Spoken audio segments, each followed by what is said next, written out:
Et d'abord, la page des sports de votre journal Afrique. Bonsoir, Lise-Laure Bonsoir. Etia.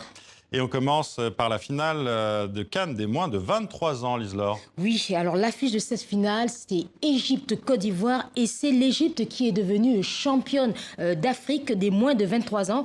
La rencontre vient à peine de se terminer. Les jeunes pharaons se sont imposés 2 buts à 1. Un titre qui vient sans doute consoler les supporters après la CAN décevante des pharaons éliminés en huitième de finale par l'Afrique du Sud. Et puis Lise-Laure, il y avait aussi en début d'après-midi la petite finale entre l'Afrique du Sud et le Ghana. Et ce sont les Bafana Bafana qui se sont imposés. Oui, une victoire obtenue après une longue séance de tirs au but à l'issue du temps réglementaire. Il y avait 2 buts partout entre les deux équipes.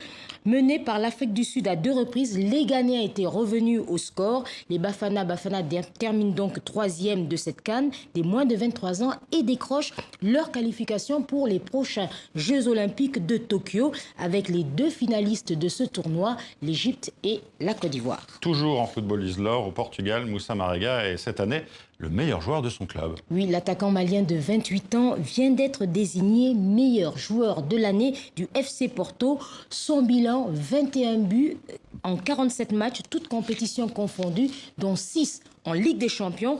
Moussa Marega évolue au FC Porto depuis 2016. Le puissant avant-centre des Aigles a débuté sa carrière en France, en national, et il joue en Première Ligue portugaise depuis 5 ans. Alors on espère le retrouver l'année prochaine avec sa sélection pour la suite des éliminatoires de la CAN 2021. On le souhaite. Et hier au Caire, à l'issue du comité exécutif de la CAF, la Confédération africaine de football, on y voit un peu plus clair dans le calendrier des compétitions internationales. Oui, c'était un peu flou. Alors le CHAN, le championnat d'Afrique des Nations, ne se déroulera plus en janvier. Il est prévu en 2020 au Cameroun du 4 au 25 avril.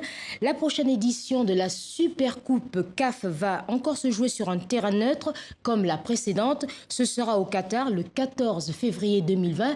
Et puis, il y a un flou quant à l'organisation de la prochaine CAN 2021 au Cameroun. On n'a toujours pas les dates. On ne sait pas si elle se déroulera comme la précédente entre juin et juillet. Est-ce que c'est en raison de la saison des pluies? Est-ce que c'est en raison de la nouvelle formule du calendrier de la Coupe du Monde des clubs de la FIFA? En tout cas, la CAF et le Cameroun trancheront plus tard. Lise-Laure, on a des nouvelles rassurantes de Paul Pogba. Voilà, sur son compte Instagram, l'international français a posté une vidéo où on le retrouve sur un terrain de basket aux États-Unis. Paul Pogba, qui a récemment assisté à Miami à un match de NBA, c'est donc la preuve que le milieu de terrain d'origine guinéenne va mieux depuis qu'il a enlevé son plâtre à la mi-novembre. Sa dernière apparition sur les pelouses avec son club de Manchester United remonte au 30 septembre dernier. Il se remet donc d'une blessure à la cheville. On sait qu'il a manqué plusieurs matchs internationaux. Alors vous parliez tout à l'heure de NBA, Lise-Laure, il y aura un match cette nuit sur notre antenne.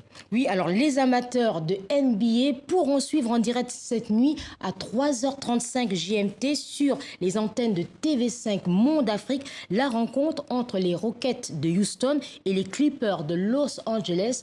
Rediffusion prévue à 7h GMT demain matin. Merci Lise-Laure, à demain. À demain.